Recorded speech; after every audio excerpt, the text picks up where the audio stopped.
네, 반갑습니다. 우리 곁에 있는 가족들 또 형제자매님들 한 번 더 인사할까요? 예수님의 이름으로 환영합니다. 예수님의 이름으로 사랑하고 축복합니다. 환영합니다. 반갑습니다. 네, 오늘 말씀은 사도행전 1장 4절, 5절, 2절 말씀입니다. 우리 다 함께 볼까요? 시작. 사도와 함께 모이사 그들에게 분부하여 이르시되 예루살렘을 떠나지 말고 내가 내게서 들은 바 아버지께서 약속하신 것을 기다리라. 요한은 물로 침례를 베풀었으나 너희는 몇 날이 못되어 성령으로 침례를 받으리라 하셨느니라. 아멘. 네, 우리가 다 아는 것처럼 요즘 주변을 돌아보시면 어느 누구 할 것 없이 사업도 힘들고 몸도 병들고 깊은 우울감에 빠진다는 분들을 참 많이 볼 수 있습니다. 그렇죠? 다 설상가상 이런 기회를 틈타서 이 하나님의 자녀들을 미혹해서 가라지를 뿌리려고 하는 이 사탄 마귀의 공격도 갈수록 더 강해지고 있는 것이 현실입니다. 자, 이러한 영적인 또 현실적인 위기를 극복하기 위해서 우리는 지난주에 4주간이나 초대교회의 기초라고 불리는 성도의 교제, 말씀, 기도, 성찬에 대해서 배웠죠. 자, 이 모든 말씀들을 통해서 더 확고하게 아셨겠지만 이 교회와 또 그 구성원인 성도들이야말로 하나님의 거룩한 임재가 거하는 성전이고 또 하나님의 형상의 회복이라고 할 수 있다고 했습니다. 그러니까 이 현실을 이길 수 있는 것은 교회와 성도들밖에 없다는 거죠. 그래서 오늘 역시 그 연장선상으로 우리가 온전한 교회로 서기 위해서 필요한 두 가지에 대해서 오늘 예루살렘을 떠나지 말고 아버지의 약속하신 것을 기다리라는 제목으로 함께 보겠습니다. 먼저 그 두 가지 중에 온전한 교회로 우리가 서기 위해서 필요한 두 가지 중에 첫째입니다. 함께 봅니다. 시작. 위로와 함께하는 성찬. 네, 우리 교회가 온전한 교회로 서기 위해 필요한 첫 번째 것인데요. 말씀을 다시 한번 더 볼까요? 시작. 사도와 같이 모이사 저희에게 분부하여 이르시되. 근데 여기서 오늘 본문은 이 예수님이 부활하신 후에 40일간이나 땅에 계시다가 이제 아버지 하나님의 보좌 우편에 서시기 직전입니다. 그러니까 승천이라고 그러죠. 이제 땅에서 올라서 하늘 보좌 앞으로 가시기 직전에 제자들을 모아서 하신 말씀입니다. 자, 여기서 모이사를 쉬운 성경에서는 식사를 하시다가라고 번역하고 있습니다. 여기 모이사 있죠, 글자. 그러니까 예수님이 부활하신 이후에도 이제 식사를 하시다가 이 말씀을 하셨다는 겁니다. 자, 이거는 이제 우리 쉬운 성경을 읽어보시면 모이사라고 안 하고 사도와 같이 식사를 하시다가라고 적어놨습니다. 자, 왜냐하면 이게 초대 교부 중에 한 사람인 이 크리소스톰이라는 분의 이제 주장이기도 하고 또 라틴어 흠정력 라틴어로 쓰여진 로마 말에 이제 가장 권위 있는 성경으로 쓰여진 불가타 번역본으로 인정받는 그 불가타가 이제 저렇게 식사를 하시다라고 번역을 했기 때문에 우리 쉬운 성격도 그렇게 번역한 거죠. 근데 우리는 그냥 모이사라고만 적어놨죠. 자, 그래서 우리도 식사를 하시다가라고 고쳐가지고 생각하시면 돼요. 근데 참 생각해 보시면 예수님도 공생의 기간 중에도 저렇게 부활하시기 전에 공생의 3년 기간 중에도 늘 식사를 함께 하시면서 집중적으로 하나님의 말씀을 전하시는 모습을 보여줬습니다. 오죽하면 이 바리새인들이 예수님을 비방할 때 이 먹기를 탐하고 포도주를 즐기는 사람 이렇게까지 이야기를 했겠습니까? 그죠? 그만큼 식사 자리를 많이 가졌다는 거죠. 그런데 놀랍게 부활 이후도 마찬가지입니다. 이 주님의 현현이라고 하는 예수님이 자기를 드러내실 때 식사 자리가 압도적으로 많습니다. 엠마오로 돌아갔던 그 낙심에서 예수님의 부활을 믿을 수 없었던 두 제자, 그들을 찾아가셔서 이야기 나누신 후에 그때도 식사 자리를 같이 하시죠. 그러면서 성찬의 떡을 이렇게 떼주고 기도하시고 떼주자마자 이 성도들의 이 제자 둘의 눈이 확 밝아졌다 그랬잖아요. 그죠? 그리고 오늘 본문의 성찬 직전에도 제자들을 모아서 식사를 하시다가 이렇게 말씀하시고 있죠. 그죠? 식사하십니다. 또 이뿐만이 아니죠. 이 예수님의 십자가 처형으로 낙심한 사람들이 참 많았습니다. 돌아가셨으니까. 끝난 줄 알고. 그 중에는 베드로와 수제자 베드로와 또 다른 이 사도들도 있었습니다. 그들이 낙심했는데 베드로가 벌떡 일어나서 나는 물고기나 잡으러 가노라 이렇게 이야기를 했습니다. 그래서 그냥 같은 어부 출신이던 뭐 요한, 세베대의 아들 요한, 뭐 야고보 다 따라 나섰던 것 같아요. 그래가지고 그냥 디베라 바닷가로 낙향해 버렸습니다. 예루살렘을 떠나서 쭉 자기 고향으로 가버렸습니다. 그래서 이제 그 갔던 이 제자들을, 사도들을 예수님이 찾아오신 사건이 있습니다. 새벽에 이들이 물고기 잡고 있는데 찾아오셨더랬어요. 그때도 밤새 물고기 한 마리 잡지 못하고 있던, 시간만 허비하고 있던 제자들을 향해서 오른편으로 그물을 던져봐라 하니까 어마어마한 물고기가 잡혔죠. 그래가지고 잡힌 물고기의 수가 뭐다? 153마리. 맞죠? 여러분 그거 뭡니까? 모나미 볼펜에 보면 153 적어놨죠? 그거 153마리 물고기 숫자잖아요. 그 믿는 분 장로님이시거든요. 그 사장님이. 그래서 그 153, 그 153마리나 한꺼번에 잡았죠. 예수님 한 방에. 네. 그러고는 예수님께서 그 제자들이 놀래가지고 진짜 이 부활하신 예수님인가 쫄고 있는데 그런 거 못 봤으니까 예수님은 제자들이 이 해변가에 배를 대기 전에 벌써 불을 피우시고 물고기와 빵으로 아침 식사를 준비해 두셨습니다. 그리고 새로 잡은 물고기도 더 들고 오라고 해가지고 구워서 제자들과 함께 음식을 드시고는, 그때 우리가 알고 있는 유명한 말 있죠. 베드로야 네가 나를 사랑하느냐, 그 말씀을 하시면서 제자들을 제자리로 다시 회복시키는 시간을 가지셨죠. 이렇게 죽음에서 부활하신 예수님은 인류가 예전에 한 번도 경험해 보지 못한 새로운 방식의 육신을 가지셨던 분임에도 불구하고 식사 자리를 계속 가지시는 겁니다. 그 어떤 육신이었는지 다시 한번 말씀을 드리면, 예수님은 안으로 문이 다 잠겨 있던 그런 가운데 갑자기 호련히 나타나셔서 평강이 너희에게 있을지어다 하시거나 아니면 성령을 받으라 이러면서 숨을 내쉬기도 하시죠. 또 그리고 그 엠마오로 갔던 제자들과 식사 자리에 함께 했다고 했는데 그때도 떡을 떼주시면서 자기 자신을 드러내고는 갑자기 사라져 버리셨어요. 호련히. 자, 우리 인간들은 이렇게 할 수 없죠. 이렇게 시간과 공간에 구애받지 않는 도무지 인간의 영역이라고 할 수 없는 그런 육체로 예수님이 부활하신 것입니다. 그래서 우리도 이제 주님 앞에 부활하면 어떤 몸을 갖게 된다고요? 그런 부활. 그래서 어제 집사람하고 그걸 이야기했습니다.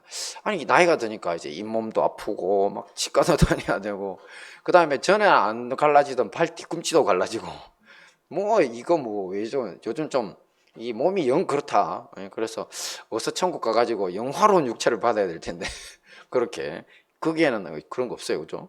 그래서 그걸 이 영화로운 육체, 그런 육체로 부활하신 거죠. 자, 이런 예수님께 먹는 일이 중요할까요? 안 중요할까요? 중요하지 않죠.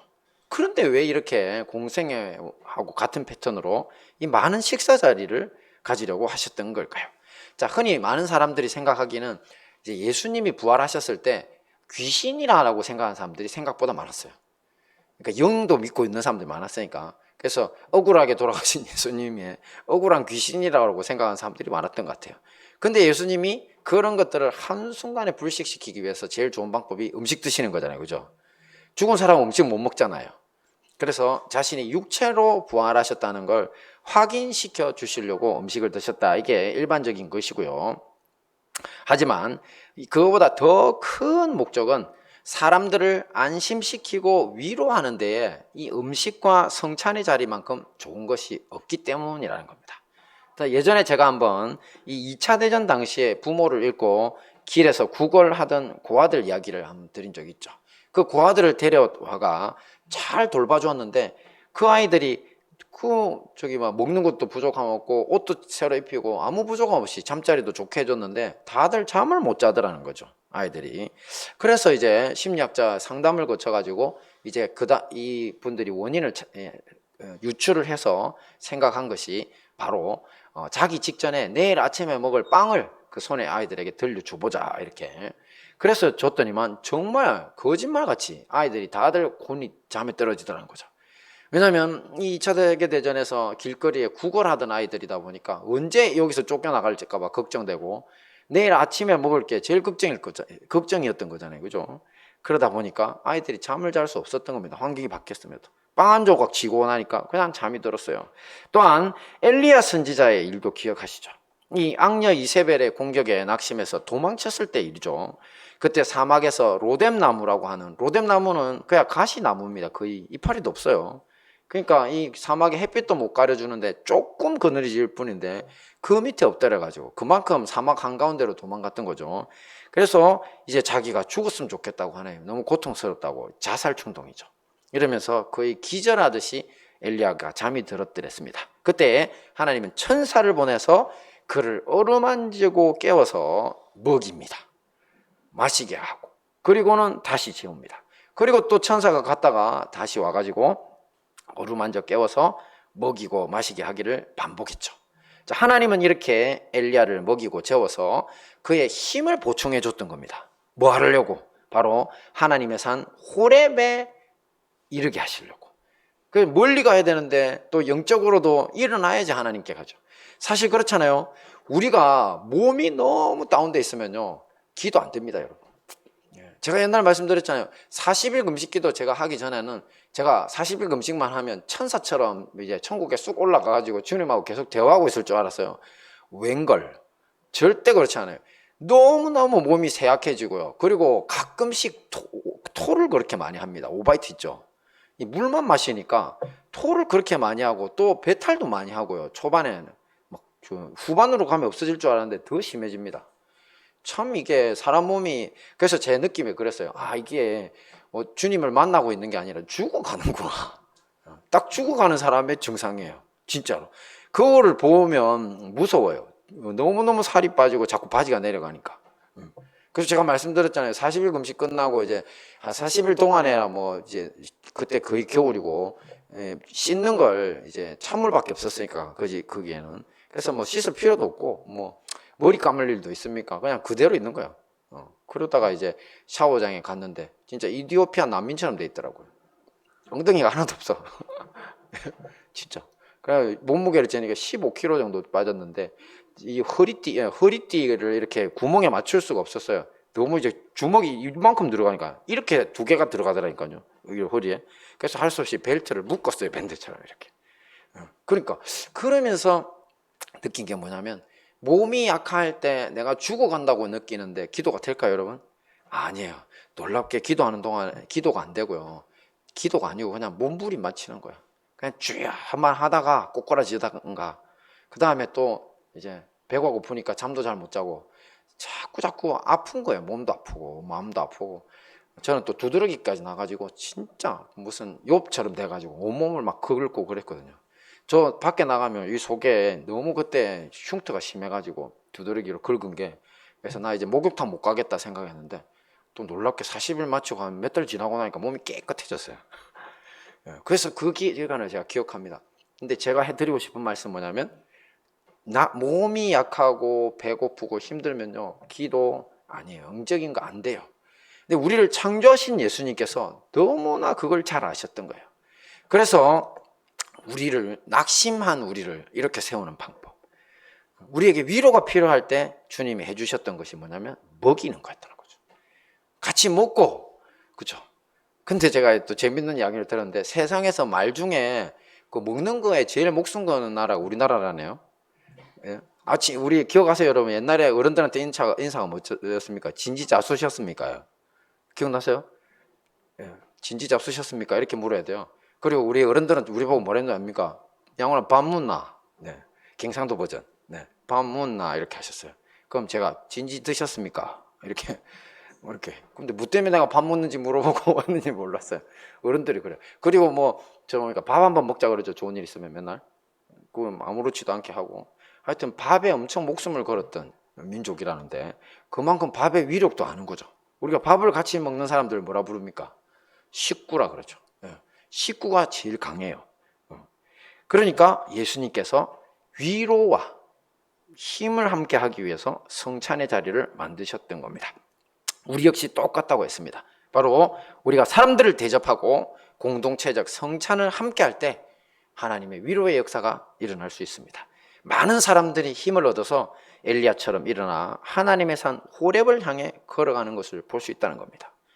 엘리야도 먹었기 때문에, 잘 잤기 때문에 하나님의 산을 찾아갈 수 있었던 겁니다.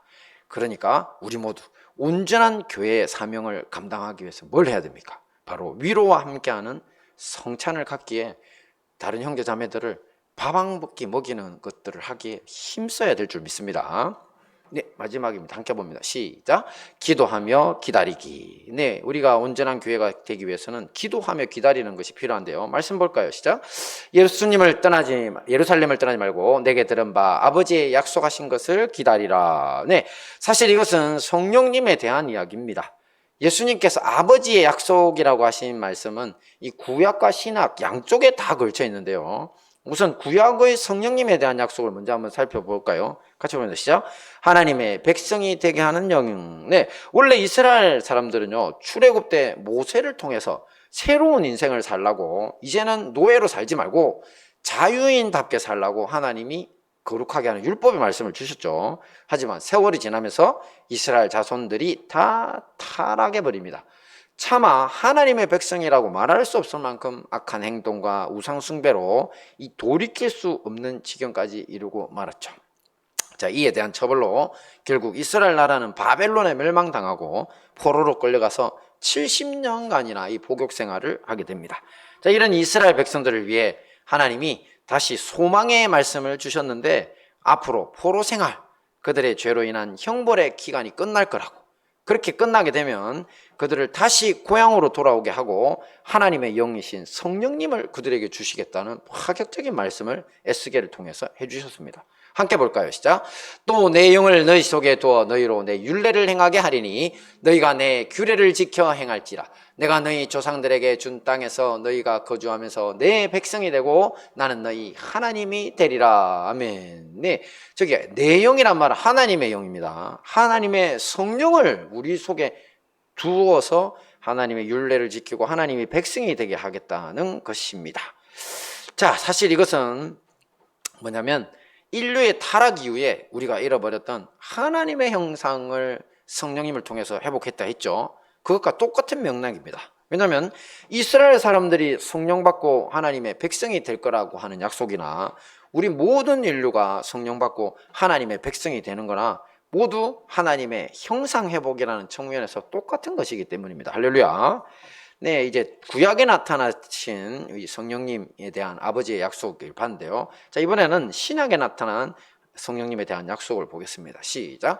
복음의 증인이 되게 하는 영. 네, 신약에서는요, 누가복음 마지막 부분이 이 부분이 좀 더 과정 확실합니다. 왜냐하면 우리가 본문 말씀을 사도행전으로 시작했는데요. 사도행전은 사실은 누가복음 다음 편인 편지입니다. 누가복음도 편지고 사도복음 행전도 편지인데 의사 누가라고 하는 사람이 데오빌로 각하, 이게 로마의 아주 고관으로 보이는데 그분에게 이제 자기들의 신앙 예수님에 대한 것을 적어서 보냈던 편지다 보니까 지금 사도행전 말씀 이전에 그 앞에 보낸 편지가 바로 누가복음이거든요. 근데 그 누가복음에서 바로 이제 아버지께서 약속하신 그게 무슨 말인지를 한 번 더 구체적으로 하신 게 있어요. 같이 볼까요? 시작.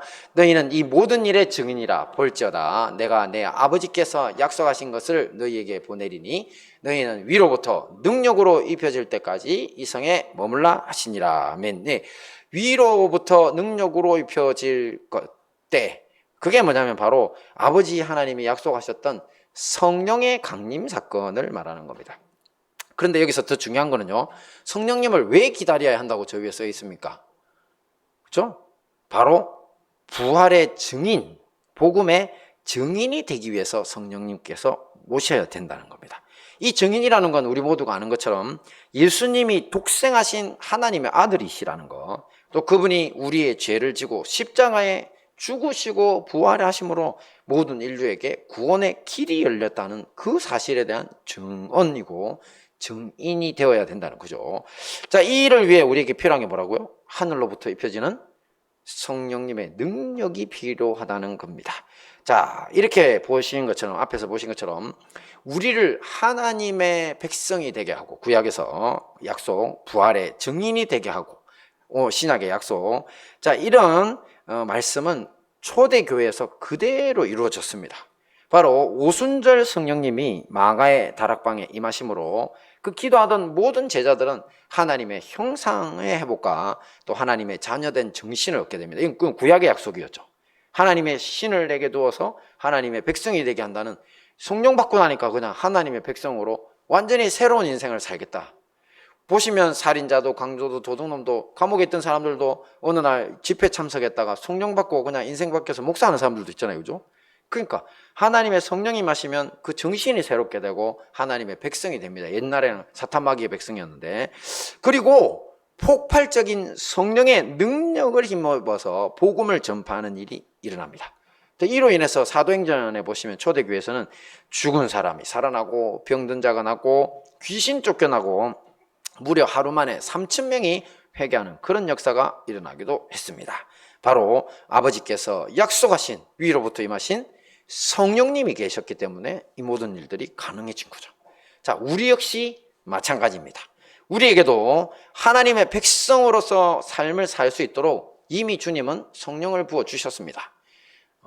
고린도전서 12장 3절이라고 말씀드렸죠. 거기 보시면 누구든지 하나님의 영으로 말미암지 않고는 예수님을 주라고 고백할 수 없다고. 그죠? 그래서 여러분들이 예수님을 주님이라고 고백할 수 있는 모든 사람은 성령을 받았기 때문에 하나님을 나의 주님이라고 고백할 수 있는 겁니다. 예수님을 주님이라고 고백할 수 있는 겁니다. 그러니까 우리는 이미 성령을 받았습니다. 그죠? 그리고 복음의 증인이 되어서 죽은 자도 살리고 병든 자도 고치고 또 귀신 쫓아내고 하나님 나라 선포할 능력도 이미 주셨다는 거죠. 앞으로 또 입혀 주신 분들이 있다는 거죠. 자, 이 모습이 바로 예수님이 의도하신 교회의 모습이라서 그렇습니다. 자, 그런데 이 말씀을 보시면 자, 의문이 생기는 분들이 있을 겁니다. 자, 왜냐하면 자신은 분명히 금방 말씀처럼 예수님을 주님이라고 고백하고 또 하나님의 백성으로 사는 거는 맞는데 위로부터 능력으로 입혀져서 증인의 사명은 감당하지 못하고 있다, 이런 생각이 들죠. 사실 밖에 가서 내가 예수쟁이라고 말하기도 부끄러워하는 사람도 많아요. 저 예수 믿습니다 이렇게 말하는 거 부끄러워하는 사람 많습니다. 그리고 저는 대학교 다닐 때 제가 이제 예수님 믿는다고 하면 저보고 뭐라고 하냐면, 아니 예수님이 아니라 무슨 다른 종교 아니었어요? 이렇게 물어요. 왜냐하면 그 사람들이 평소에 못 듣던 말씀을 맨날 이야기를 하니까. 그래서 그거 구약 성경이라고 있거든. 찾아봐라. 내가 교회를 다녀도 그래요. 네, 구약 성경을 안 읽어서 그러는 것 같아요. 내가 볼 때 어디에 무슨 말씀이 있는지를 잘 모르더라고. 하여튼 하나님의 말씀을 우리에게 부어 주셨기 때문에 우리가 전할 수도 있는데, 근데 성경령을 부어 주셨기 때문에 전할 수 있는데, 근데 능력이 안 나타나요. 그 이유가 뭘까요? 부끄러워서 말 못하는 건 뭐 차치하고, 네, 왜 하나님의 능력으로 귀신도 쫓아내고 병도 낫게 하고 뭐 이런 거 되는 사람도 있고 안 되는 사람도 있고 그럴까요? 왜? 문제는 뭘까요? 말씀 한번 보면 시작. 예루살렘을 떠나지 말고 아버지의 약속하신 것을 기다리라. 여기에 답이 있습니다. 여기에. 자, 이 말씀을 듣고 제자들이 어떻게 했냐면 이렇게 했습니다. 같이 봅니다. 시작. 여자들과 예수의 어머니 마리아와 예수의 아우들과 더불어 마음을 같이하여 오로지 기도에 힘쓰더라. 아멘. 그렇습니다. 당시 제자들은 그저 넋 놓고 앉아서 하늘만 쳐다보고 있었던 게 아닙니다. 하늘로부터 능력으로 입혀질 때까지 기다려야 되니까 하늘만 계속 이렇게 쳐다보고 있자 아니고요. 지금 이 말씀처럼 마가의 다락방에 모여서 정말 마음을 합해서 합심으로 오직 기도에 힘을 쓰며 기다린 겁니다. 오로지 기도에 힘썼더라고 했죠. 특별히 예수님은 제자들에게 예루살렘을 떠나지 말라고 하셨는데, 자, 이게 무슨 말일까요? 이것은 당시 초대교회 성도들에게 예루살렘이란 그들의 사명의 자리고 기도해야 할 자리였기 때문입니다. 그 사람들의 사명이 예루살렘에 다 있었어요. 그래서 보시면 예루살렘에 모여있던 제자들이 낙심해서 다 어디로 갔다고요? 엠마오로 가고 디베라 바다로 가고 베드로 뭐 사도들 다 가버리잖아요. 예루살렘에서 떠나잖아요. 그죠? 아니야. 다시 불러 모아서 예루살렘에 다 모으세요. 왜? 거기가 이제 하나님의 말씀, 너희들이 거기서 죽든 살든 여기가 사명의 자리다. 여기서 하나님의 역사가 일어나야 된다는 그거니까요. 그리고 예루살렘에 성전이 있는데 그 예루살렘 성전을 우리가 몸이 대체하는 거라 그랬죠. 우리 앞에 다 봤죠. 우리 이 옛날 예루살렘 성전에 하늘에서 불이 내려서 번제단을 태운 것처럼 성령의 불이 이 마가의 다락방에 임해가지고 한 사람 한 사람이 성전이 된 거니까 그거 다 어디 가냔 말이에요. 예루살렘에 있으라는 거예요. 바로 너희들의 사명의 자리에 있으라는 거죠. 사명의 자리. 거기가 너희들이 기도할 자리라고. 자, 우리 역시 마찬가지입니다. 우리가 이걸 못 잡으면 우리는 예수님을 믿는 것 같은데 하늘로부터 입히는 능력은 못 잡아요. 왜? 우리가 사명의 자리를 떠났거든. 자기가 해야 될 일이 있는데 거기를 버려놓고 무슨 능력을 구합니까? 하나님이 제일 싫어하는 사람이 어떤 사람인지 아세요? 성령 충만을 줬는데 그거 가지고 사기치고 도둑질하고 그거 가지고 교회 돈 떼먹고 그거 가지고 사람들 등쳐먹고 하는 제일 싫어하세요. 그래서 옛날에 어떤 제가 보면 천국 갔다 왔다고 하시는 분들 간정에 지옥 가면 자기 아는 유명한 목사님들이 그리 많다고 하시더라고. 진짜로. 근데 그때는 우리가 신학적으로 이렇게 생각했거든요. 예수만 믿으면 구원받는다고 했는데 무슨 예수만 믿으면 구원받는다고 했는데 왜 그 목사님들이 지옥에 불에 있을까? 이해가 안 되네 이렇게 생각했거든요. 아니에요. 뭐냐면 예수님이 그랬잖아요. 너희가 입으로는 나를 시인하나 마음이 내게서 멀도다하셨어요. 너희가 오직 내 마당만 밟을 뿐이지 너희들이 마음을 찢지 않는다 그랬어요. 옷만 맨날 찢지 마음은 찢지 않는다 그랬어요. 그래서 주님이 보시는 거는 외모다 중심이다? 중심이에요. 그래서 주님은요, 목사가 입으로 아무리 내가 예수님 믿고 뭐 능력을 발휘하더라도 발휘는 됩니다. 왜냐하면 얘가 없으면 사용을 못하니까. 그래서 얘를 통해 갖고 뭔 일은 해야 되니까 얘가 중심이 썩어도 뭐 하든 상관없이 하나님의 백성 구원을 위해서 사용을 합니다. 그걸 아셔야 됩니다. 그렇더라도 문제는 뭐냐면 얘는 하나님을 떠난 사람이에요. 입으로는 예수님을 시인하지만 행동으로는 부인해요. 그래서 성경을 잘 보셔야 됩니다. 우리의 중심이 삶의 행동이 하나님을 섬겨야지 섬기는 거지 말로만 시인하는 건 아무 의미 없습니다. 그래서 우리가 성령이 부어주신 은혜를 따라 왜냐하면 왜 복음의 증인되라고 능력을 주셨는데 그거는 사용하지 않고 그걸로 다른 일 할 생각만 하고 앉아있으면 망한다는 거죠. 그래서 옛날에 뭐 부흥사를 했니 뭐 기도원 원장을 했니 이런 분들 중에 지옥 간 분들이 많대잖아요. 왜냐면 그거 하면서 돈을 엄청 많이 그냥 자기 그거 착복하고 했거든요. 진짜 그런 일 많아요. 그리고 지금도 우리나라 대한민국에 교회가 이렇게 힘없는 이유도 선배들이 지금 대형교회를 이룬 분들 중에 다 그렇다는 게 아니라 분들 중에 그런 것들로 약점이 잡혀가지고 정부에도 제대로 말도 못하고 또 그리고 의로운 일도 제대로 못 해내고 그리고 자기 자식들한테 목사 세워가지고 뒤에 숨어야만 살아남을 수 있는 사람들이 많기 때문에 그래서 우리가 이렇게 힘이 없는 겁니다. 떨치고 일어나서 같이 기도하고 힘을 내야 되는데 뭐 지하철이며 뭐 백화점이면 사람들이 차고 넘치는데 교회는 모이지도 못하게 하잖아요. 근데 거기에 대해 가지고 반항도 못하고 있잖아. 처음에는 제가 참았어요. 왜냐하면 정부 시책이고 그다음에 다들 병든다고 하는데 우리가 참아야지. 우리가 덕이 돼야지 이랬는데 그거는 이게 너무 평등하지 않잖아요. 그죠? 그리고 자영업자들은 왜 그리 열심히 참는데 저도 이해가 잘 안 되네. 그분들도 왜 백화점은 저렇게 하는데 자기들은 저기 영업시간 제한하고 사람들도 제한하는데 참잖아요. 왜? 그러니까 우리가 사실은 뭐가 의로운지 지금 판단도 잃어버리고 그냥 병만 안 걸리면 된다. 이게 교회인가 싶은 생각이 들어요. 그렇다고 뭐 제가 내일부터 당장 교회 다 모이라고 하지는 않습니다. 왜냐하면 지금까지 우리가 은혜로 참자고 했으니까. 그래서 제가 하고 싶은 말은 뭐냐면 약점을 잡힌 상태라서 말 못하는 사람들하고 진짜 우리처럼 약점 없어서 우리 다 약점 없잖아요. 여러분 약점 있으세요? 저는 정부에 말 못할 약점을 하나도 없는데 개인적으로 우리가 다 죄인들이지만 그래서 그런 것들에 본이 못 되니까 교회가 교회로서의 사명을 못해요. 참 힘든 일인 거죠. 앞으로도 더 그렇게 되면 어쩌나 걱정이에요 지금. 그래서 그런 사람들에게 주님이 능력 부어주시지 않습니다. 계속 퇴보할 겁니다. 계속 교회는 망해 나갈 거고 계속 뭐 부도 나고 자빠질 겁니다. 우리는 어떻게 해야 됩니까?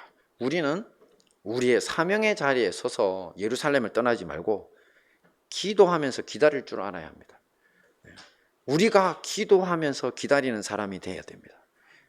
그리고 시간 날 때마다 내게 어떤 일이든지 우리가 하나님 일을 할 때 주님께 영광 돌리고 복음 전하기에 힘쓰는 사람이 되어야 됩니다. 그걸 보고 주님이 여러분 가정에 복을 주시고 영적으로 물적으로 이 세상이 피폐해도 우리는 성령 충만해지고 여러분들은 재물이 넘치는 그런 가정을 하나님 만들어 주시는 겁니다. 네, 말씀을 정리하겠습니다.